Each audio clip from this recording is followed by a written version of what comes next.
सुप्रभात प्यारे बच्चों। हिंदी का हमने कल का हमारा जो उपविषय था वो था जिसमें हमने पढ़ा था वाक्य। ठीक है, वाक्य के मैंने बताया था कि शब्दों के जो समूह होता है उसको हम वाक्य बोलते हैं, जो हमें एक सही जो अर्थ देता है, मतलब शब्दों का ऐसा समूह जो हमें एक सही अर्थ देता है उसको हम बोलते हैं वाक्य। और वाक्य के मैंने दो आपके भाग बताए थे, एक होता है जिसको बोलते हैं हम उद्देश्य या कर्ता, और दूसरा होता है विधेय। ठीक है, जैसे इंग्लिश में हम पढ़ते हैं ना, सब्जेक्ट और प्रेडिकेट जो होते हैं सेंटेंस के, जो वो होते हैं पार्ट होते हैं। तो सब्जेक्ट वही होता है जो कर्ता होता है, जो जिसको उद्देश्य हिंदी में हम बोलते हैं। आज हम हिंदी का पार्ट नंबर 9 करने जा रहे हैं। इसका नाम है क्रिया। क्रिया या इंग्लिश में जिसको हम बोलेंगे वर्ब। अब क्रिया क्या है, जैसे सबसे पहले मैं आपको ये कुछ पिक्चर्स में दिया हुआ है, तो और इसके साथ ही कुछ आपको वाक्य लिखे हुए हैं, इनको पढ़ के बताती हूँ और फिर आपको, ताकि क्रिया का पता चले कि क्रिया होती क्या है। ठीक है, पहले हम ये सेंटेंस पढ़ेंगे। ठीक है, देखो, धोबी कपड़े धोता है। धोबी क्या करता है? कपड़े धोता है। तो धोता है को इन्होंने अंडरलाइन किया हुआ है।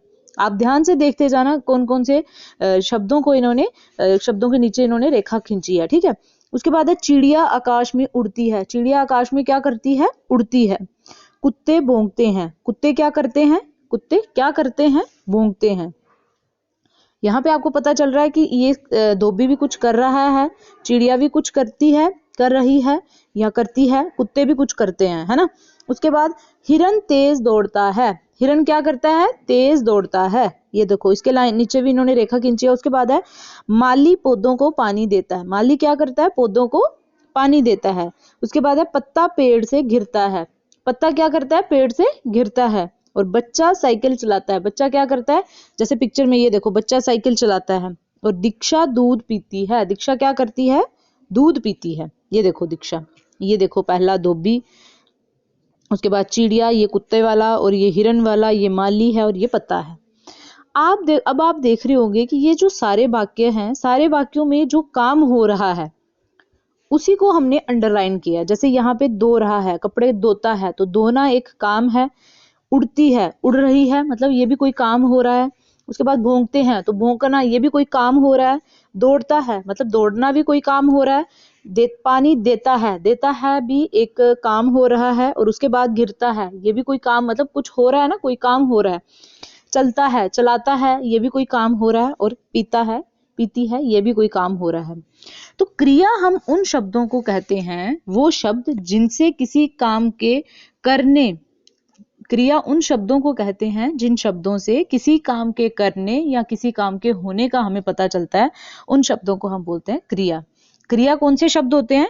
क्रिया वह शब्द होते हैं जिनसे हमें किसी काम के करने का या किसी काम के होने का पता चलता है, उसको हम बोलेंगे क्रिया। ठीक है, ये समझ आया आपको? जैसे इधर जो भी इन्होंने अंडरलाइन किया था, जैसे धोता हो गया, उड़ती हो गया, भौंकते हो गया, दौड़ता हो गया, देता, गिरता, चलता, पीती, ये सारे शब्द जो हैं, इनसे हमें पता चल रहा है कि कोई काम हो रहा है, किसी काम के करने या होने का पता चल रहा है, तो इनको हम क्या बोलेंगे? क्रिया बोलेंगे। समझ आ गई होगी अब आपको कि क्रिया हम किसको बोलते हैं? क्रिया उन शब्दों को बोलते हैं जिन शब्दों से किसी काम के करने या किसी काम के होने का पता चलता है, उसको हम बोलेंगे क्रिया। और क्रिया को इंग्लिश में क्या बोलेंगे? वर्ब, है ना। अब कुछ नीचे प्रश्न दिए हुए हैं, इनके उत्तर आपने लिखने हैं। ये जो ऊपर आपको वाक्य दिए हैं, इसमें से ही कुछ प्रश्न है। जैसे धोबी क्या करता है? धोबी धोता है। उसके बाद चिड़िया आकाश में क्या करती है? तो इसका उत्तर आप लिखोगे उड़ती है। इसका उत्तर आप लिखोगे उड़ती है। कुत्ते क्या करते हैं? तो कुत्ते क्या करते हैं? भौंकते हैं। तो ये तीसरे वाले का उत्तर आप लिखोगे भौंकते हैं। हिरन क्या करता है? तो इसका उत्तर आप देखो, हिरन क्या करता है? तेज दौड़ता है। हिरन तेज दौड़ता है, इसका उत्तर आप यहाँ पे लिखोगे। उसके बाद है आगे वाले पेज में देखो, यहाँ पे माली क्या करता है? तो माली देखो आप, माली क्या करता है? माली पानी देता है। तो आप इसको ऐसे लिखोगे, माली क्या करता है? माली पानी देता है। उसके बाद पत्ता पेड़ से क्या होता है? पत्ता पेड़ से, अभी हमने पढ़ा था कि पत्ता पेड़ से क्या होता है? पत्ता पेड़ से गिरता है। ठीक है, बच्चा क्या करता है? बच्चा साइकिल, आपने सिर्फ लिखना है साइकिल चलाता है। उसके बाद दीक्षा क्या करती है? दूध पीती है। तो ये थे कुछ प्रश्न जो हमने क्रिया ऊपर देखी जब, तो उसको हमने लिखा। ठीक है, अब क्रिया भी मैंने आपको बताया कि वो शब्द जिनसे किसी काम के करने या किसी काम के होने का पता चलता है उसको हम क्रिया बोलेंगे। क्रिया जो है ये दो तरह की होती है। क्रिया दो प्रकार की होती है। एक होती है अक्रमक क्रिया, दूसरी होती है सक्रमक क्रिया। ठीक है, अक्रमक क्रिया, सक्रमक क्रिया। समझ आई आपको? क्रिया के कितने प्रकार होते हैं? क्रिया जैसे ये देखो, क्रिया का यहाँ पे आपको वो भी बताया हुआ मीनिंग की, जिन शब्दों से काम के करने या होने का बोध हो मतलब आपको पता चल रहा हो, उसे हम क्रिया कहते हैं। ठीक है, क्रिया क्या होती है? जिन शब्दों से काम के करने या होने का बोध हो उसे हम क्रिया कहते हैं। और क्रिया कितने प्रकार की होती है? क्रिया दो प्रकार की होती है। एक होती है अक्रमक क्रिया, एक होती है सक्रमक क्रिया।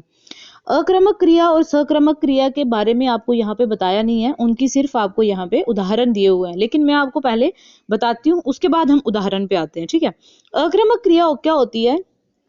ऐसी क्रिया जिसमें मतलब जिस क्रिया का फल जो होता है वो कर्ता पर ही पड़ता है। कर्ता कौन होता है? काम करने वाला। कि उस क्रिया का पूरा असर जो है वो काम करने वाले पे ही पड़ रहा है, उस क्रिया को हम बोलते हैं अक्रमक क्रिया। की जिस क्रिया का फल जो है वो कर्ता पर ही पड़ता है, मतलब जो काम करने वाला है उस पे ही उस क्रिया का पूरा फल पड़ रहा है, असर पड़ रहा है, तो उसको हम बोलते हैं अक्रमक क्रिया। और अक्रमक क्रिया में किसका अभाव होता है? कर्म का।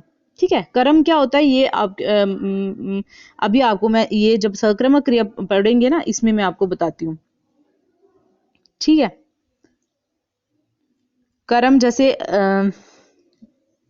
किसके ऊपर काम हो रहा है तो उसका इसमें अभाव होता है। जैसे अक्रमक क्रिया में अभी आपको बताया कि जिस क्रिया का फल जो है वो कर्ता पर ही पड़ता है और उसमें कर्म का अभाव होता है। जैसे जैसे एग्जाम्पल है, जैसे मोनू हंसता है। मोनू हंसता है वाक्य में जो मोनू हंसता है ना, हंसता है का जो असर है वो सिर्फ मोनू पे ही पड़ रहा है। यहाँ पे कोई कर्म नहीं है और कोई तीसरा वर्ड शब्द नहीं है, इसलिए जो हंसता है इसका असर जो है वो मोनू पे ही पड़ रहा है। उसके बाद है जैसे रहीम सो रहा है, तो रहीम जो सो रहा है इसका असर सिर्फ रहीम पे ही पड़ रहा है और तीसरा इसमें कर्म नहीं दिया हुआ है हमें। जैसे नीता सोती है, तो सोती है का जो असर है वो सिर्फ नीता पे ही पड़ रहा है। या चंपा पढ़ रही है, तो पढ़ रही है का असर सिर्फ चंपा पे ही पड़ रहा है। ये होती है अक्रमक क्रिया। उसके बाद सक्रमक क्रिया क्या होती है? जिसमें कर्ता द्वारा कर्ता जो काम कर रहा है उस काम का वो काम अन्य चीजों को भी प्रभावित जब करता है तो उसको हम बोलते हैं सक्रमक क्रिया। मतलब जो काम करने वाला पर्सन है उसका काम जब भी किसी और चीज को भी प्रभाव कर रहा है, मतलब किसी और चीज पे भी असर डाल रहा है, उसको हम बोलते हैं सक्रमक क्रिया। सक्रमक क्रिया ऐसे समझ लो आपकी जब क्रिया में हमें कर्ता भी दिया हो, उसके बाद क्रिया भी दी हो और कर्म भी दिया हो। कर्ता जैसे हो गया, इसमें यहाँ जैसे दिया है ना आपको, सोहन पत्र लिखता है, तो सोहन यहाँ पे हो गया कर्ता और इसकी क्रिया क्या है? ये लिखता है। और कर्म यहाँ पे है पत्र। तो सोहन क्या लिखता है? सोहन पत्र लिखता है। जब ऐसा हमें दिया हो तो उसको हम बोलते हैं सक्रमक क्रिया।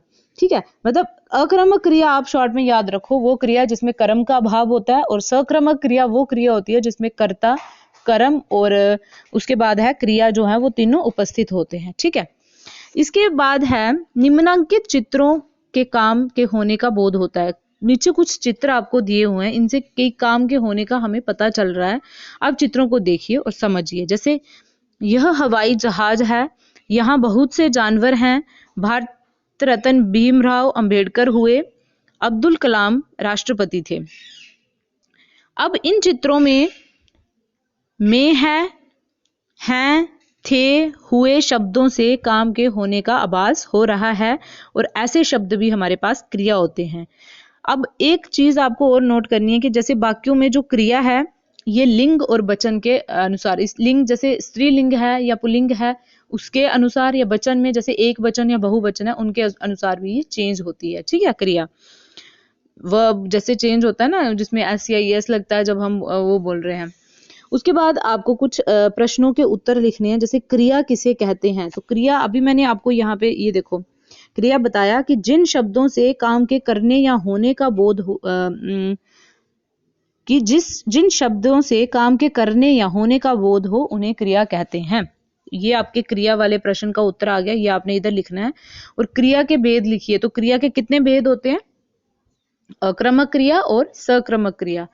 अब कुछ क्रिया शब्दों का आपको भंडार दिया है ताकि आपको पता चल जाए कि क्रिया शब्द कौन से हैं। जैसे हंसना हो गया, रोना, खाना पीना, सोना, चलना, दौड़ना, बैठना, रुकना, सीखना, बेचना, खरीदना, देखना, करना, पढ़ना, उठना, गाना, जागना, बताना, काटना, पीटना, लाना, चुनना, धोना, बजाना, नाचना, गिरना, चढ़ना, उड़ना, जलना, सीखना। ये सारे क्या हैं, ये क्रिया शब्द हैं।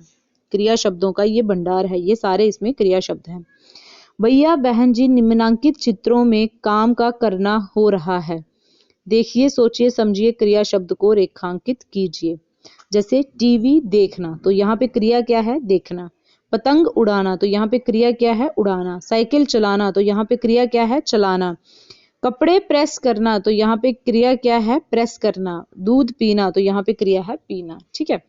इसके बाद है, रिक्त स्थानों को पूरा करने का कालांश है, शब्द दिए हैं, सोचकर भरिए। करता है, मांगता है, ढोता है, उड़ाता है, चलाता है, बोलता है, देती है, खाता है। जैसे पायलट हवाई जहाज, तो आपको पता है पायलट जो होते हैं वो हवाई जहाज को क्या करते हैं, उड़ाता है। ड्राइवर रेलगाड़ी क्या करता है, चलाता है। हाथी सवारी कराता है।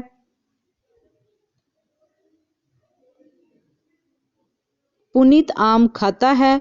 भिखारी भीख मांगता है। हाथी सवारी ढोता है। ठीक है, करता नहीं है यहाँ पे, कराता तो नहीं लिखा है, हाथी सवारी ढोता है। दोबारा बताती हूँ, रुको। पायलट हवाई जहाज उड़ाता है। ड्राइवर रेलगाड़ी चलाता है। हाथी सवारी ढोता है। पुनीत आम खाता है। भिखारी भीख मांगता है। गाय दूध देती है। इसके बाद है, सैनिक देश सेवा करता है। पंडित मंत्र बोलता है। ठीक है, पंडित मंत्र बोलता है, लास्ट वाले में ये आएगा। इसके बाद है कहानी कालांश। एक बड़ा राजा का बेटा 2 दिन से भूखा लेटा था।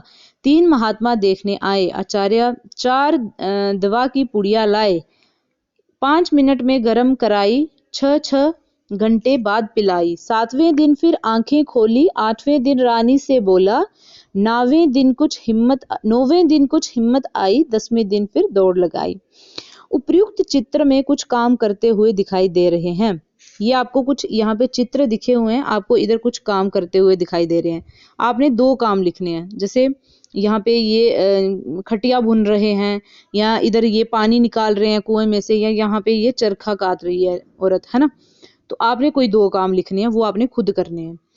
आई होप आपको ये क्रिया समझ आ गई होगी कि क्रिया वो शब्द हैं जिनसे हमें किसी काम के करने या होने का पता चल रहा है। देखो, और ये क्रिया शब्दों का भंडार है। अगर आप इनको लर्न करोगे तो आपको क्रिया फिर नहीं भूलेगी। ठीक है, हंसना रोना, ये सारे हंसना रोना, खाना पीना, सोना, चलना, दौड़ना, बैठना, रुकना, सीखना, बेचना, खरीदना, ये सारे क्या हैं, ये क्रिया शब्द हैं। मतलब इनसे हमें किसी काम के करने या होने का पता चलता है, तो उनको हम बोलते हैं क्रिया शब्द। तो इसी के साथ आपका हिंदी का U3 का सिलेबस भी खत्म होता है। आप इस क्रिया शब्दों को अच्छे से लर्न करो, और इसमें जो जो फिल करने के लिए मैंने बोला वो करो, और फिर मुझे चेक करवाओ। ठीक है, धन्यवाद।